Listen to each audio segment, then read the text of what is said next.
Goeienaand, good evening, fellow South Africans and citizens of the world. Now,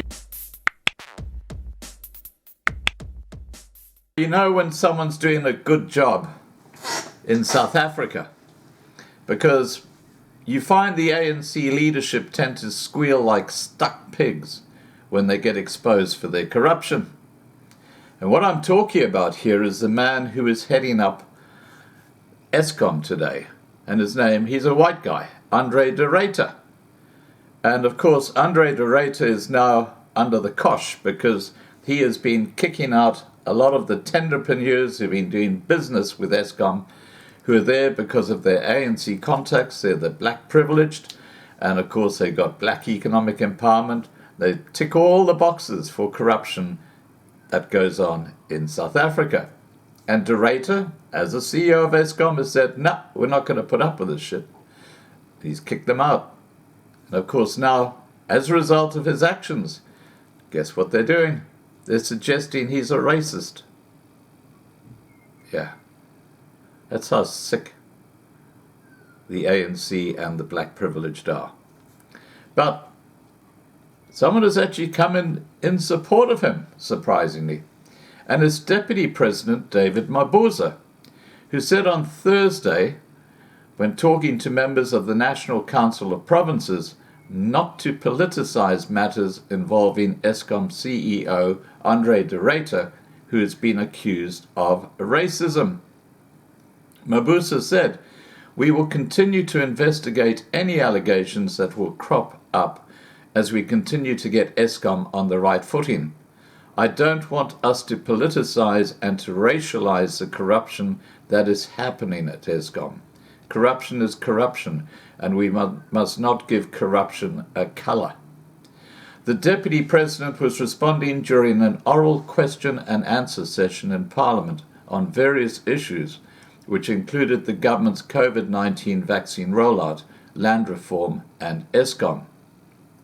It was reported on Tuesday that the power utility was starting to look into racism allegations against de Ruyter, who has been accused of helping purge black suppliers in favor of white suppliers.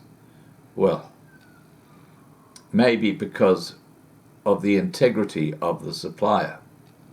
Just maybe.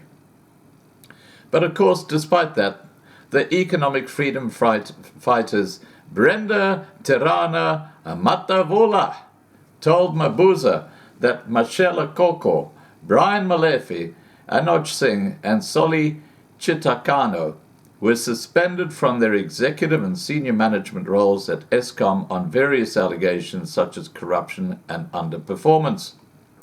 However, when Jan Aberhalser was accused of corruption, he was not suspended. In fact, he instituted an investigation to clear himself while at work, she said. Well, maybe he was innocent. Anyway, she went on to say, Deputy President, currently there are serious allegations of corruption and racism made by a senior manager at Eskom against Eskom CEO André de Ruyter, based on a letter sent to Parliament, the Minister of Public Enterprises and the board. But he is not suspended. Deputy President, is accountability and suspension only reserved for black senior managers of state-owned enterprises when allegations of corruption surface, while whites like de Ruyter are untouchable and protected by the Minister of Public Enterprises? Mabuza responded by saying, "We are getting continuous reports from the political task teams that is looking out into the affairs of Eskom.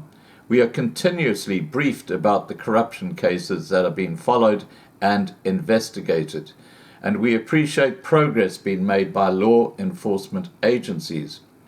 Anyone who is found to be on the wrong side will be investigated, will be suspended, and finally be expelled from Eskom. But let us not jump the gun. Let us follow the process of the law." And clearly what de Ruyter is doing is he's getting rid of the trash. But of course, because it's the black privilege, they're now jumping up and down like chickens on a hot tin roof, aren't they? Crazy. Mabuza said the process might take long and members of parliament may lose patience, but the government was obliged and expected to follow the law. Mabuza said, "Yes, there are allegations that are levelled against a number of people at Eskom, and finally I can tell you what we're going to dig to the bottom of these allegations. But we don't want to be driven by racial tendencies. South Africa belongs to all of us, black and white, and we must respect that." He went on to urge members of parliament to try to avoid tendencies that sought to take the country back to its ugly past. Well, look, I'm not a great friend of David Mabuza, and clearly he is no clean skin. Let's be clear about that. But what he said there made a lot of sense. All right, guys, please remember to subscribe to be kept informed. Ring the bell for the updates. Please like this video. Please share this video. And above all, please stay safe. Bye for now.